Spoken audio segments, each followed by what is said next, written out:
В община Сандански, не знам дали знаете, в продължение на 12 години ние финансираме над 18 вида спортове. Предполагам, че тук има някои от треньорите и управителите на тези спортове ще кажат: да, даваме сметка, че това финансиране не е достатъчно, но все пак е негово финансиране. До тогава те нямаха нищо, със собствени средства се отиваха на състезания. Трябва да ви кажа, може би половината от вас не знаят, които са в тази зала, че имаме над 200 медалисти на световни и европейски първенства от град Сандански.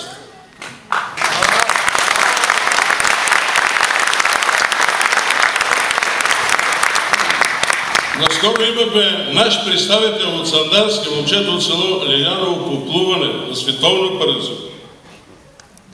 Знаете ли как се чувства горд човек, когато на подиума, на почетната стълбичка, тук са двамата борци световни, и Александър Томов и Симеон Шкарев, когато се качват на стълбичката и се издига българският трибайн. Нали?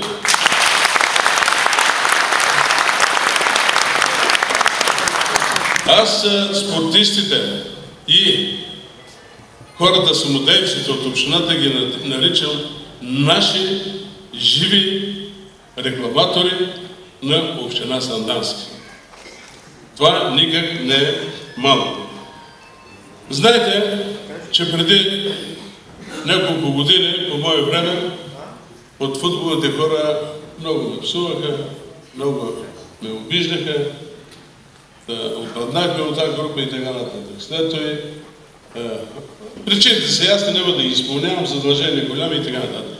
След това, докато сформираме футболен отбор, от наши млади момчета поставихме си задача никакви чужденци на футболните терени отвън. Само деца и треньори от нашия регион. И това го успяхме и го постигнахме. И вече втора година берем плодовете на тези млади момчета по футболните терени. И ако ви прави впечатление, сега във времето класиране сме на 3-4 место. Като мерим сили с отбори футболни от много големи градове и много големи и с много големи футболни величини. Детско-юношеска школа. Знаете ли, че ние имаме отлични юноши футболисти, деца отлични, които наскоро в Банско преди 2 месеца печелиха първо место.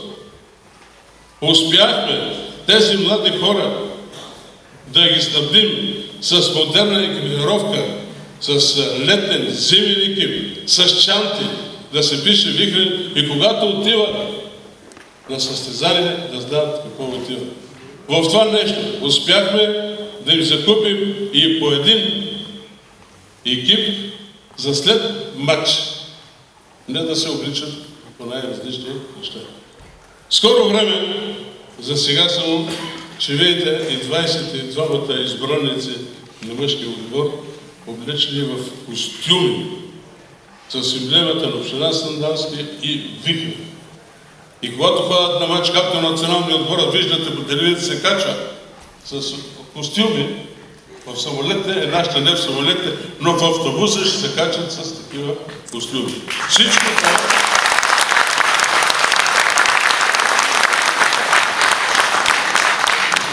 Всичко това го правим за младите хора да могат да спортуват. Аз мисля, че вие всичките сте свидетели какво направихме за спорта и здравето на младите хора в парковата зона. Там свободно, без всякакви такси, могат да ходят да спортуват. Няма да ги изброявам, няма да ги цитирам спортни съоръжения. И днес открихме едно такова, което на него едновременно могат да спортуват 9 души. Няколко думи за здравето на хората. Нашата болница, Свети Врач, трябва да ви кажа, че в страната има около 65-6, ако не ме лъжа паметта, общински болници. Нашата болница се нарежда на 6-то место. Може би сега с проекта, който печелихме и апаратурата, която се закупи за около 3,5 милиона, болницата сигурно ще мине едно-две места и по-напред.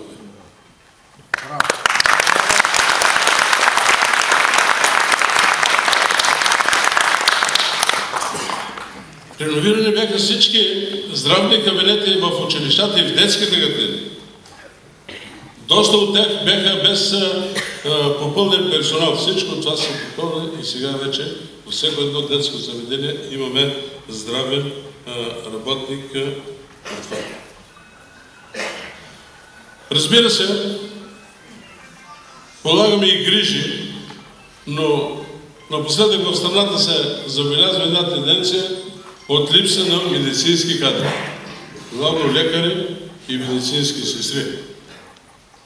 Вече, предполагам, че вие знаете, преди около 1 месец и половина-2 с професора, ректора на Югозападния университет, професор Личев, разговаряхме и дадохме едно наше съгласие и се събрахме всички кметове от областта и направихме предложение до Министерство на образованието чрез Министерския съвет за откриване на паралелки за медицински сестри и за фелдшери в Югозападния университет в Благоевград.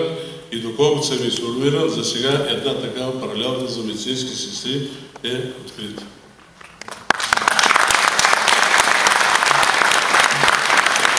Дето видят старите хора, не дай се Боже да отидеш в болницата, но на всеко се налага, живи хора сме. Всички стаи с по 2 легла, с телевизор, с самостоятелен туалетен възел. Това, което много болници в страната могат само да мечтаят. Не е тайна, тук предполагам, ако има някой лекар, ще потвърди, че много хора от Петрич и другите общини идват и се лекуват в Сандански. Няколко думи за културата. За тези 12 години община Сандански се развиваха и работеха няколко различни клубове и състави за антарктичния фолклор и модерно изкуство развиваха своята дейност.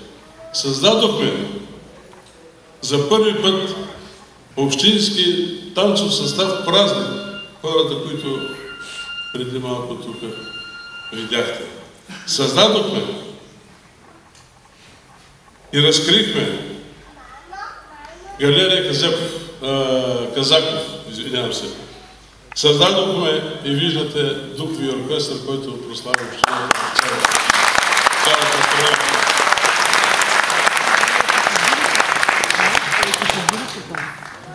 Разкрит беше и предстои отварянето. Вие може би тук след 4-5 дни ще имате тази възможност да посетите археологическия парк, комплекс,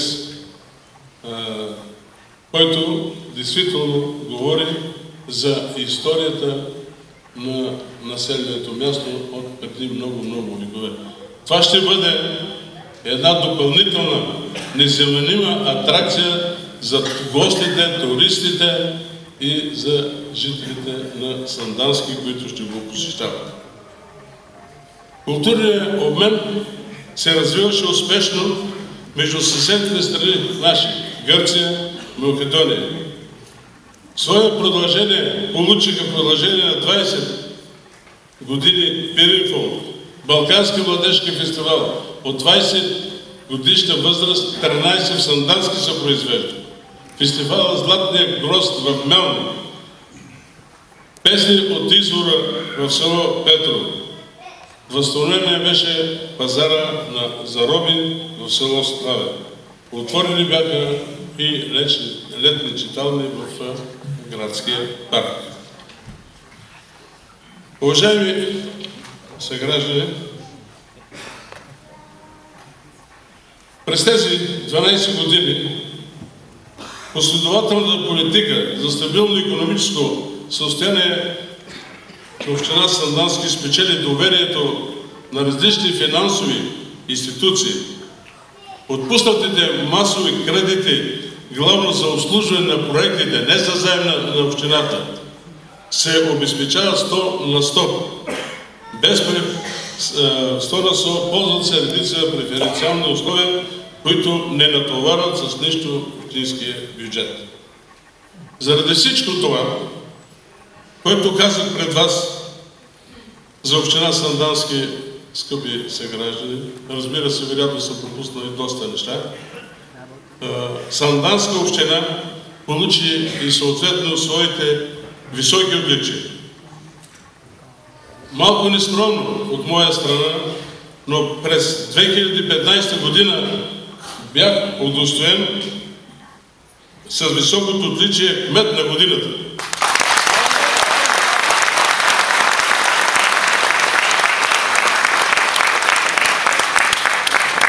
Преди това, през тези 12 години, когато управлявах общината, бяха получени още следните награди.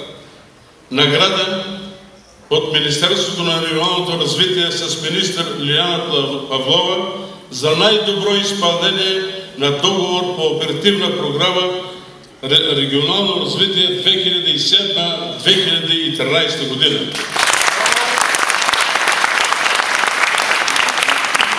Най-успешно развиваща се СПА дестинация през 2011 година.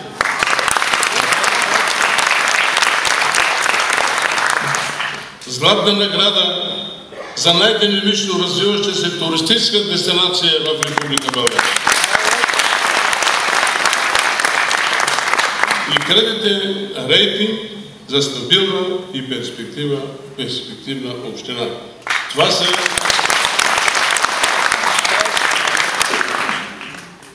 Това са отличията, които бяхме удостоени, пак повтарям, от 4 различни правителства, през които управлява общината. Разбира се, ще се повторя. Постигнатото, поне мен и моя колектив, а и вярвам вас, като жители на община Сандански и инициативния комитет, който ме издига, не удовлетворява. И съвсем основателно. Затова, защото ние, ако сега работим, за да сме добре, от сега нататък трябва да заработим за усъвършенстването на това, което сме постигнали и да постигнем нови придобивки, за да можем вие, вашите деца, моите деца, моето семейство да живеем по-добре в община Сандански.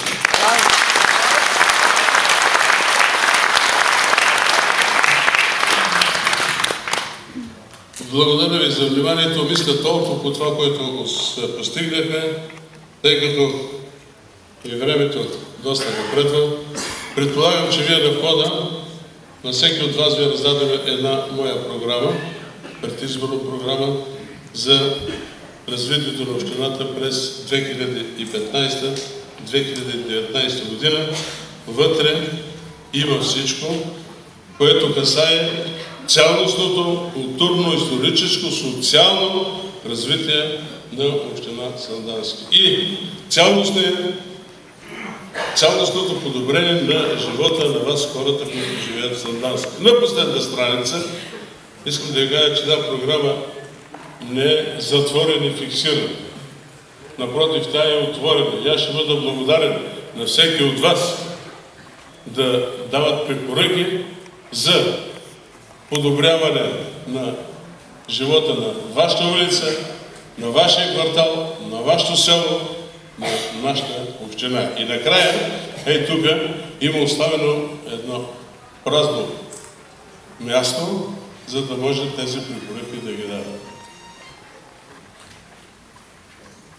Накрая, ако ми гласувате доверие, както през тези 3 мандата, и през 4-тия мандат, мисля, че ще го оправдая това доверие, затова защото давам си отговорност и ясната сметка, че нещата, които стоят за решаване пред община Сандански, са много, много отговорни.